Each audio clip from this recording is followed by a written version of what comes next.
I thought I knew her better than anyone, but one email changed everything.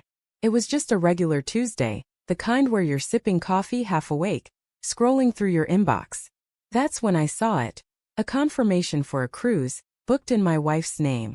My heart did a little flip, not because I was mad but because I thought maybe she's surprising me. We'd talked about a getaway for years, just the two of us.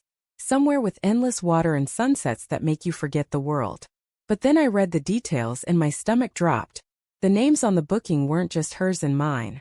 They were hers and his. I'm getting ahead of myself. Let me take you back to where it all started. My name's Ethan and I've been married to Claire for 8 years.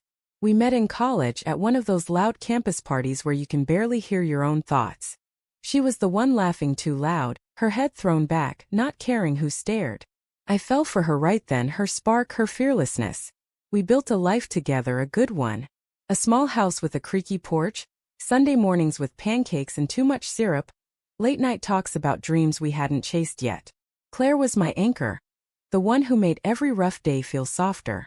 I thought I was hers too. The cruise thing didn't come out of nowhere. For months Claire had been different. She'd always been the social one, planning dinners with friends, dragging me to game nights. But lately she was out more, her phone buzzing late into the night. She'd laugh it off, saying it was just her book club or girls' night. "You worry too much, Ethan," she'd say, kissing my forehead. I'd smile, tell myself I was being paranoid. I trusted her. I mean, why wouldn't I? She was Claire, my Claire. But little things started piling up. She'd leave the room to take calls, her voice hushed. She'd come home later than usual, her eyes bright but distant, like she was somewhere else. I'd ask how her night was, and she'd give me these short, vague answers. Fine. Just fun, you know.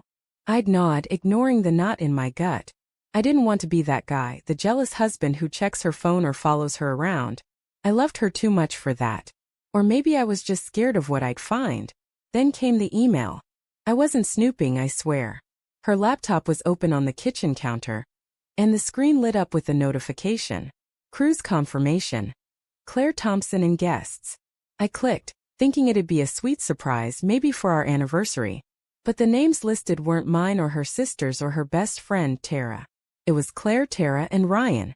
Ryan, her old college friend who'd been around more lately. Ryan, who'd lingered too long when he hugged her goodbye. Ryan, who I'd never liked but told myself was just a friend. My hands went cold. I sat there staring at the screen, the words blurring. A 7-day Caribbean cruise, booked for next month.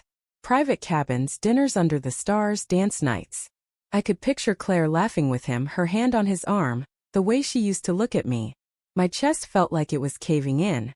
I wanted to call her, scream, demand answers. But I just sat there frozen, the house too quiet around me. When Claire got home, I didn't know how to start. She was all smiles, tossing her bag on the couch, asking if I wanted takeout. I just stared at her, my voice stuck.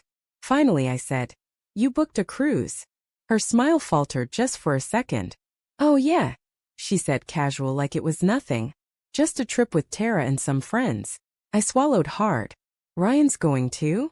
Her eyes widened and I knew. That look, it wasn't guilt, not yet. It was fear of being caught.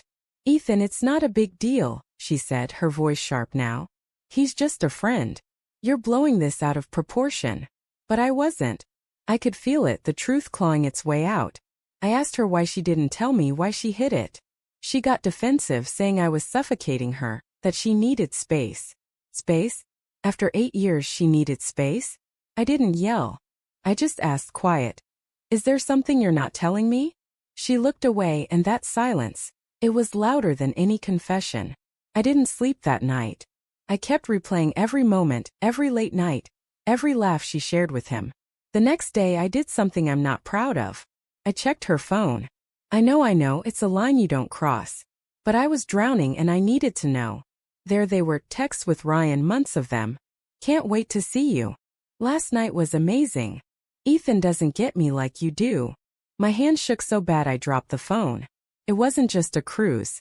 It was a betrayal carved out in secret messages planned behind my back. I could have confronted her right then, but I didn't. I wanted her to feel what I felt, the shock, the sting of being blindsided. So I waited.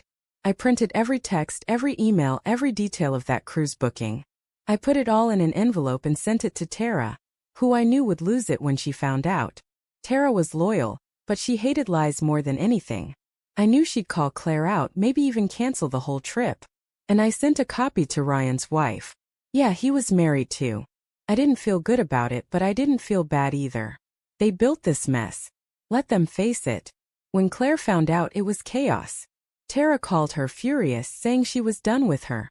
Ryan's wife was blowing up his phone, and Claire came home crying, screaming at me for ruining everything. I just stood there calm and said, "You ruined it, Claire. Not me." She tried to explain, said it wasn't what it looked like, that she was just confused. But I'd heard enough. I packed a bag and left. Not forever, just for now. I needed air, space to figure out who I was without her. It's been a month since that night.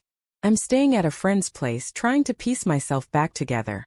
Some days I miss her so much it hurts to breathe. Others I'm angry, not just at her, but at myself for not seeing it sooner. I don't know what comes next. Maybe we'll talk, maybe we won't. But I know one thing. I'm done living in the dark. I deserve more than half-truths and hidden plans. I deserve someone who chooses me every single day. If you've listened this far, thank you. It feels good to get this out, to know someone's out there hearing my story. Your support means more than you know. It's what keeps me going, one word at a time.